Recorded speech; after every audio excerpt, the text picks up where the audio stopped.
Welcome.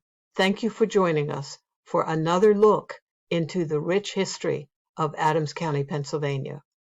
My name is Antigone Ladd, and I'm delighted to be your host this evening.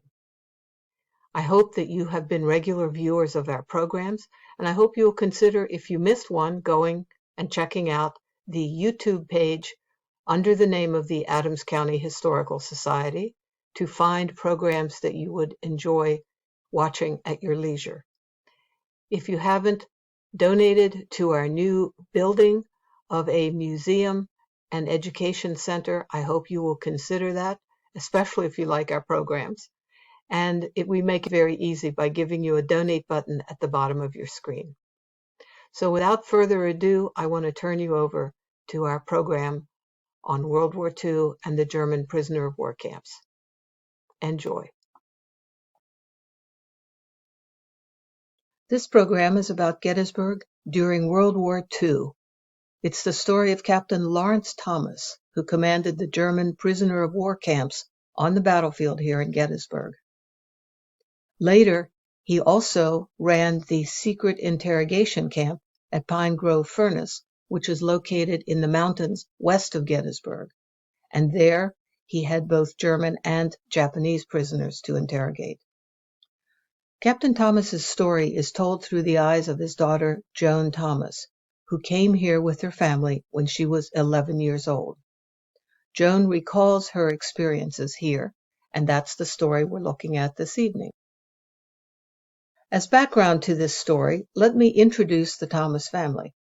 Laurence Thomas and his wife, Oma Edwards Thomas, were living in Shattuck, Oklahoma, when World War II broke out. At that time, Laurence was the superintendent of schools in Shattuck. He and his wife, Oma, had 3 children, a son, Lawrence, nicknamed Tommy, and 2 younger daughters, Jean and Joan. Laurence Thomas had previously served in the Army during World War I, and he would return to serve his country again in World War II. Because he spoke and understood the German language, Thomas was assigned to work with German prisoners who were being brought at that time to the U.S. in record numbers. In 1944, Captain Thomas and his family moved to Gettysburg. That is, all but young Tommy, who had joined the Army when he turned 18. The 2 Thomas daughters were just 12 and 11 years old, and they came and attended the local schools here in Gettysburg for the 2 years that the family lived here. After the war, they would return to Oklahoma. It is Joan Thomas who is the narrator for this program, recounting the details of the POW camps. Joan, who returned to Gettysburg after completing college in Oklahoma, still lives in Gettysburg, a town she just loves, and Joan recalls fondly her years of teaching at Gettysburg High School. You see her here in 1963 in the high school yearbook. So with that introduction, let me turn the program over to Joan to tell us the stories of the POW camps. The basis for this program is a restored audio tape of a program that Joan gave to the Adams County Historical Society in 1991. What I have done is add photographs and news clippings to give you some visual interest as she recounts the story. So let's listen to Joan. My information will come strictly from my father and the remembrances of my mother that she has very kindly written down. So the facts are not always the same, but I will try to kind of give you what I know from my own personal experience. It's interesting in talking to various people. They don't even remember or relate to the fact that the camp was here. German prisoners of war or Japanese prisoners of war, of course, were not a very favorite subject, and there was a great deal of animosity here as well as, of course, across the country. But there were about 600 PW camps across the United States. They were in practically every state in the Union. In looking at the diagram, as I say, that will give you some idea as to the location out the Emmitsburg Road on Long Lane. Now, the Home Sweet Home Motel is not parallel there as I have drawn it, but the Home Suite Hotel was the last house, of course, in that area. Then directly across Long Lane is where they established the prisoner of war camp. So this will give you some idea as to where it was. It was approximately 600 feet long, 400 feet wide, so about 2 football fields, if you can see that, long. And it housed at the maximum, as far as housing was concerned, in the tents. There were about 400 prisoners when it was at its full capacity. So again, to give you some idea. Now, when Mary Lou first asked me to do this, why, I was a little bit hesitant. I didn't really know that much about the subject, but it is very near and dear to my heart because my dad was the commander. So he is referred to, if any of you have seen the newspaper articles, as Captain Thomas. Eventually then he did become Major Thomas toward the end of the war. But he was here at the tent camp. He moved with those prisoners then out to the old CCC camp on the Confederate Avenue. Then he eventually went up to Camp Michaud up in the State Park, where they brought prisoners then for interrogation. But in going back a little bit and starting kind of as I have started here, the thing that you keep in mind is that the Geneva Convention, of course, establishes the rules whereby prisoners are maintained. Now, that convention reads that the captor government is responsible for the safety, humane treatment, food, quarters, clothing, etc. of prisoners, with the standards of well-being of the captor nation's troops as the measure of adequacy of provision. Now, this again was a point of great debate among a lot of people here at this time. Why were we treating these prisoners so kindly? And they were treated very kindly. I will say that from my own experience. They were treated with a great deal of respect and integrity. Why were we doing this when our prisoners over in Germany, Japan were being treated so cruelly? But again, the Geneva Convention firmly established the rules whereby these men were kept in prison, so that they were properly housed, they were humanely treated at all times.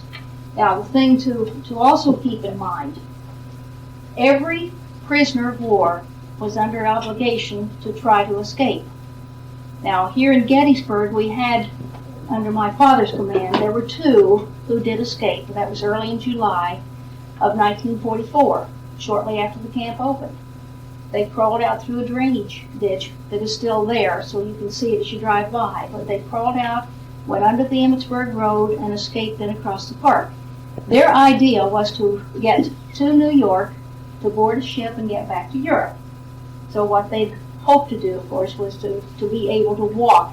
They didn't know how far they were from the coast. In the 8 days that they were free, they got as far as York, where they were captured and, of course, then eventually returned. They had no idea that there was so much traffic on the road because, of course, they would hide every time a car would come along. So they only got as far as York. Now, a little later, and my dad was not at the camp at the time, but it's a little later, 2 prisoners did escape. And some of you might remember this incident because the people in Ortana who helped them at the time were actually charged by the FBI for aiding and abetting. And the circumstance there is the fact that the young girl had met one of the PWs at the cannery up in Ortana. These were good-looking young men, and of course the women working there in the factory were attracted, so they had struck up a conversation which was forbidden. The 2 boys thought they would escape and remain here in the United States. They had hoped to travel throughout the country and see the United States. The family in Ortana actually gave them food and clothing. And as I say, then the FBI did step in, and of course, fortunately the war was over by that time, so they were not charged and nothing further was done about the family.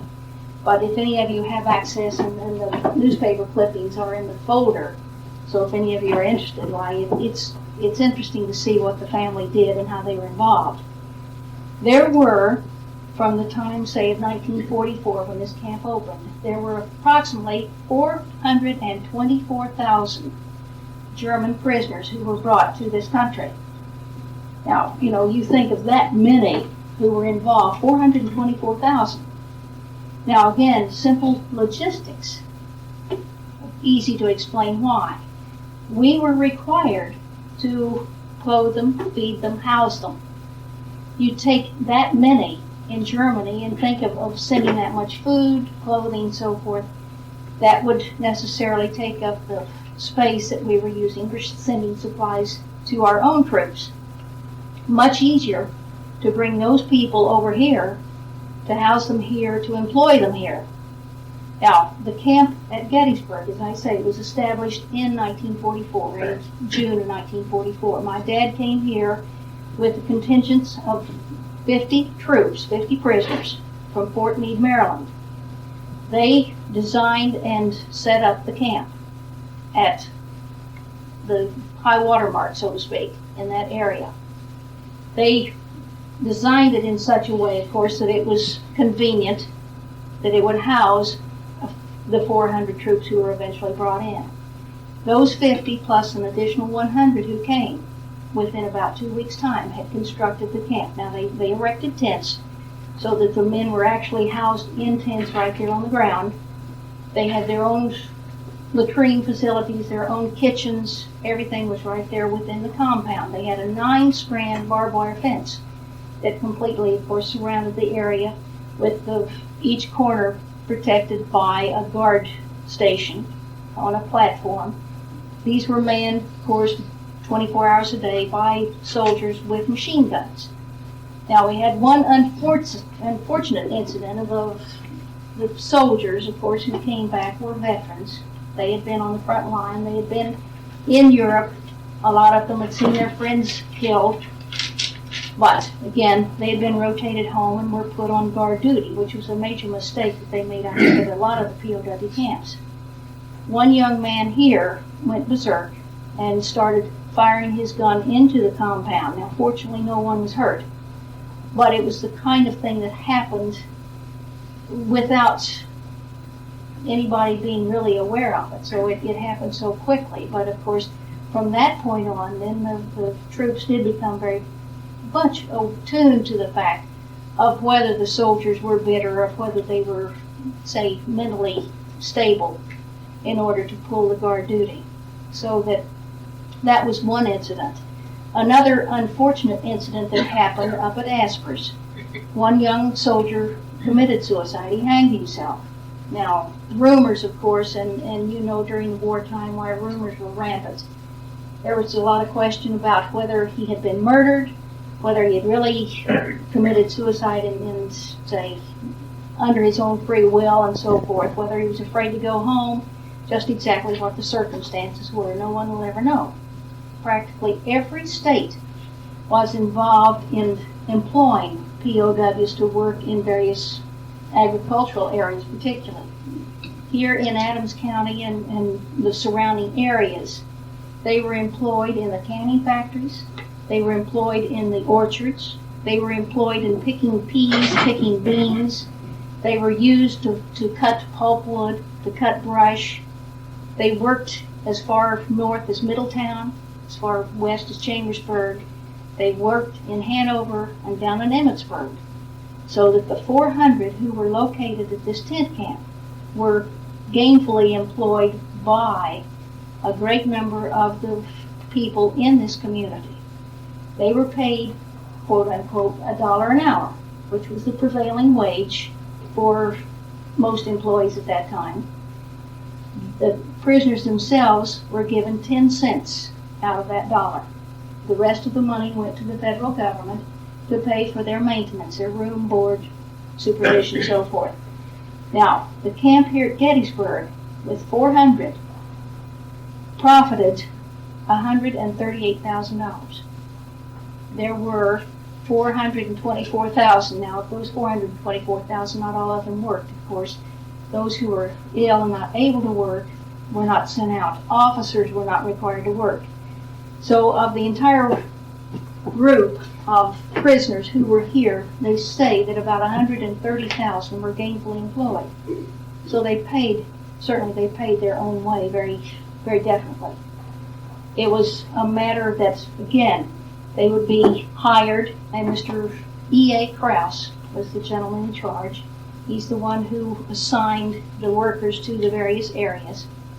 They would go out and, as I say, their first job was to pick peas. Now, they didn't like that. That and bean picking were not two of their favorites because it was a back-breaking job. And, of course, they couldn't eat any of that because, they realized very quickly that that was not the best meal for them. They endured picking sweet cherries. That was a job that they all liked. They liked working in the canning factories. For some reason that pleased all of them. So those were jobs that they looked forward to. Apples, you would see them coming in. Now they would of course ship them out or take them out on trucks and bring them back in the afternoon. You could see them come back into the compound in the evening, and they would have tied the bottom of their trousers and would have their trousers stuffed with apples, so that they could hardly walk. But they really liked that because they could bring those back, of course, and eat them. Now, the 10 cents that they earned per hour, they of course were not paid in cash, but they were given coupons, which they could use at the PX to buy soap, candy, the things that were available to them. Or if they wanted to, they could save that money, and it would be then given to them upon their release when they were sent home. This is what a lot of them did, so that they had something to take with them when they did go back, because most of these prisoners, now a lot of these that were here came through Indiantown Gap. They were assigned here from that area. Many of them had been captured in Africa. They ranged in age from 13 to 60. Now, you can imagine a veteran of 13 years of age. They had not been in this world long enough to be veterans, much less to be soldiers, but those youngsters were identified very, very quickly. The moment they were identified, of course, as being that age, because naturally they all would deny it, they were sent to a special camp so that the teenagers were isolated. The ones who were identified as Nazis, and those people were very much in evidence. It was very clear when you would see them kind of stalking around the camp. You could see the fear that they instilled in the other prisoners. The moment they were identified, they too were isolated. They were sent to a special camp so that they could not control the rest of the prisoners. Now, a lot of them were planted for that purpose. They were put into, say, certain areas by their superiors to be sure that the control was there, that the people would remain true to the German cause. Now, a lot of these prisoners were conscripts. They had been picked up in Austria, in Czechoslovakia, in Belgium, so that there were not many quote-unquote Germans per se. These men had surrendered at the first available moment. Many of them had never even fired a gun. As I say, when you get a 13-year-old, why, the first time he was in battle, why, you can imagine the fear that he must have felt. So the moment they had an opportunity, they laid down their guns and surrendered. So those were the kinds of things. These were human beings, but as I say, it was not an in thing to be nice to them because they were the enemy. But they came here, they were employed here, they worked here, and as I say, they earned their way, so that what they did during that time of incarceration certainly was to their benefit as well as to ours. It was a matter that they worked from the months of June, July, August, September, October. Then, of course, in November, when it started to get a little bit colder, the tent camp was not really a warm place for them to be. That was the time when they moved out to the old CCC camp down Confederate Avenue. But in January then of 1945, my dad, still working with the prisoners, but that was when they moved up to Michaud. Now, if any of you have ever been to it was a Presbyterian church camp at one time. This was a picture painted by a German prisoner of war. But now, Harry Bacchus painted this. He and a guard.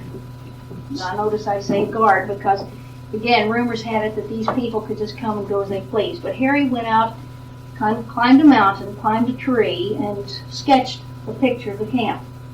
So this was an actual drawing that one of the prisoners of war made of the camp there in Camp Michaud. So you can see, of course, the barbed wire, you can see the officers' quarters and so forth. But at this time now, there were approximately 25,000 Germans who came through this camp. Again, when you're talking about over 400,000 who came to the United States, Indiantown Gap was one of the main distribution centers. It was one of the larger areas. They sent 25,000 Germans through this camp for interrogation purposes. They now, the idea of torturing and trying to get information by chemical means and so forth, this was not done. But the military intelligence from Washington came up. They were the only ones who were allowed in, plus the military. My family and I were not allowed to go into this camp because of the secrecy involved. But 25,000 prisoners came through here. They were looking for information concerning troop movements, concerning submarine placements, any information that they could get. Some of the things that, say, my dad had, the pay books of some of the prisoners that would tell where they had been assigned, that would tell where they had been. It would give some indication as to what troop movements had taken place. They had the identification cards of this type so that they could identify the tanks and so forth of the United States. They had maps of various areas where they were. So again, through this, the military intelligence could get some idea as to where the placements, what they could expect. So by the time they went through those 25,000, they had collected a considerable amount of information. The other thing that is not too well known is some of the scientists who worked on the White Sands Project were actually identified at that camp. They were identified there and sent to New Mexico, where they then worked on the project. Many of them remained here and, of course, eventually became American citizens. So these are the kind of the glamorous side of the job that not very many people knew about as far as that camp was concerned. In, say, by the time the war with Germany ended in May, then those prisoners, of course, were sent back to New York and eventually were returned to their own homeland. At that time, they brought Japanese prisoners. Now, this again is something that very few people were aware at the time. There were not many. There was only a total of 5,000 Japanese prisoners in the entire United States. They didn't surrender easily. They committed suicide before they would surrender. Those who did surrender were dishonored. So when they returned home, they were just simply released. They didn't have any honor at all in going back. But they came in there. They did not make friends easily. They did not want anything to do with the Americans. They were marvelous workers. They would do anything. They cut the grass with scissors. They didn't use the lawnmowers because the handles were too long. Now, nobody ever thought of cutting the handle off, but they would go along on their knees and cut the grass. They painted the stones in the walks to make them look pretty. They planted flowers. They did anything just to stay busy. Now, they were not there very long before that war ended, of course, and then when they were shipped out, my dad had the quote-unquote pleasure, I guess. He went to Seattle and took a boatload of Japanese prisoners home, so there were about 1,800 on the ship when it sailed out of Seattle. It was an 18-day trip into Japan. There, they were loaded onto barges, and as I say, they were simply taken to the shore and turned loose, and that was the last anybody saw of them. So that part of the Japanese history was a rather sad part, really. And as I say, those men many of them, of course, had been through this camp and had recognized my dad. The point there with the Japanese, is when they were loading them aboard the ship, they just happened to drop their papers so they could not be identified because they were not supposed to surrender. They were supposed to die fighting. I wonder whatever happened to them. You never heard from any of them? No. Did your father ever get any correspondence from any of the German prisoners? No. Okay. So how did you happen to get in touch with Harry Bacchus's daughter? Well, he had followed through with the information.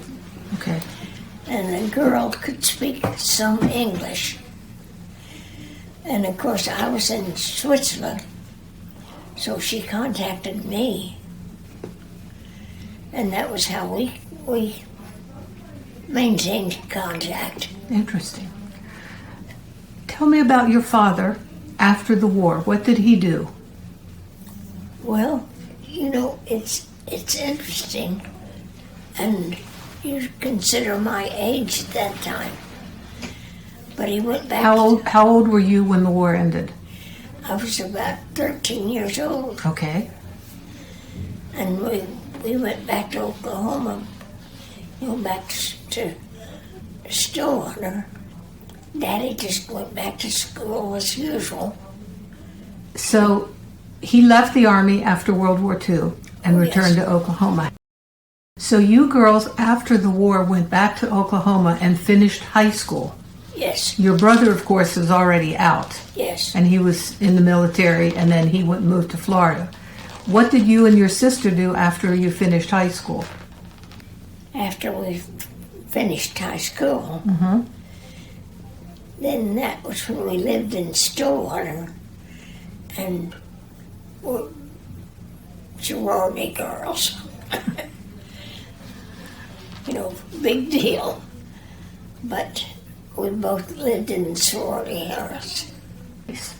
So you're in the big city, college town. Yeah. Yes. Did you enjoy that? Oh, yes. Good. That was a big deal. And we were both high-fives. Joan, I hope you don't mind my sharing these beautiful family photos with our audience of you and your sister Jean in your college years. And this I found on the internet, a page from your yearbook, the 1951 Oklahoma State University College Yearbook, where the two of you are listed as members, so I guess you must have been really close, and both joined the sorority. And then I found that Jean was the president of the sorority in 1951. So you must be very proud of her. So you did your college work in Oklahoma? Yes. Both of you? Yes. Okay, then did you go out and get a job in Oklahoma, or did you decide to come to Gettysburg? Well, a little of both. Okay. We got a job, and then that led to coming back to Gettysburg. Okay, what did you do in Gettysburg? I understand you were a school teacher here. Yes. Where did you teach? Here for Gettysburg, for the Gettysburg schools. High school level? Yes. You must have enjoyed that immensely. I would think you'd be a very good teacher. I did. I don't know about Jeannie, but I did. And I was teaching seniors. Wow. What subject did you teach? English. Oh, I bet you enjoyed that. Yes. Joan, I think you're being very modest about your many years as a teacher at Gettysburg High School and as a counselor. I did a search through newspaper clippings and found dozens of articles. I'll just highlight a couple of them. You served on committees for the American Association of University Women. You gave a talk about opportunities should be available to the best qualified people, whether male or female.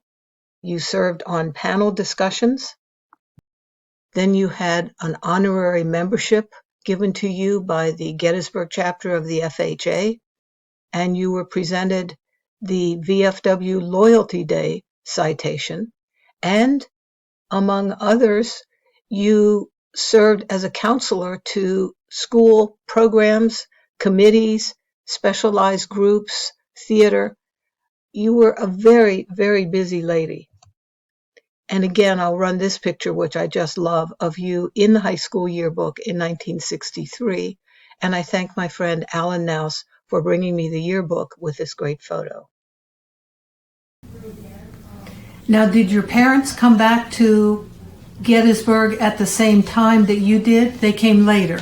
Yes, Okay, so you and Jeannie came here first, yes, and you like Gettysburg, obviously, because you have stayed. So then you got invited to the Historical Society to do a talk on this POW camp. That must have been fascinating for you to relive those experiences. yes, and that, of course, while the ideas were still fairly new. Well, what I found fascinating was when you and I talked earlier, you told me that you had visited the camp on the Gettysburg battlefield, but that you were not allowed to go to the one up at Camp Michaud. And that's what it says in the talk as well. So that really was a very secret interrogation camp. Yes, which was interesting too, wasn't it? There wasn't even much recognition of the camp. The location, Yeah, they didn't want people to know. no, they Interesting. didn't. And it wasn't until just fairly recently that they realized and recognized and accepted The importance of that spot. Fascinating. which was interesting, Absolutely. because a lot of the camp was still there. Let me ask you, the time that you lived here in Gettysburg during World War II, did you and Jean go to the local schools? Did you feel like your life had been disrupted at all, or did things go on normally? What was it like living in Gettysburg then? Well, we just kind of melted into the group, Okay. but we enjoyed living in Gettysburg. That's wonderful. That's wonderful. And you were how old? You said you were about 13. So you came here when you were 11 or 12 Yes, and stayed here for 2 years. But you fitted in well. That's amazing. yeah. You didn't find Gettysburg too small a town? Oh, no. No, we were just so delighted to be back, because, of course, Jeannie had a boyfriend that it broke her heart when we moved back to Oklahoma. So that solved that problem. Well, I'm delighted that you moved to Gettysburg and came back, and that your parents moved here later in their lives. I think that's wonderful. Isn't that fun? Absolutely. Absolutely. Well, I appreciate your sharing the stories from World War II, which are so important because, of course, the camp is not there anymore. You can't see it. And if we didn't have these photographs to put with your stories, we wouldn't know about it. But isn't that something? Absolutely. Absolutely. So I hope now, because now we're out of the picture. Mm-hmm. But at least you have some knowledge. Tell me what he was like in his personality. What was he like to be around? Well, he was a nice man. And that's about all I can say. Because he was just daddy otherwise. Absolutely. But the prisoners seem to respect him. The stories that I've heard. Yes. Because he he was a very kind man. So there was never, ever any question about being treated kindly. So they never had any problem with that. That's amazing. Thank you. He was a good man.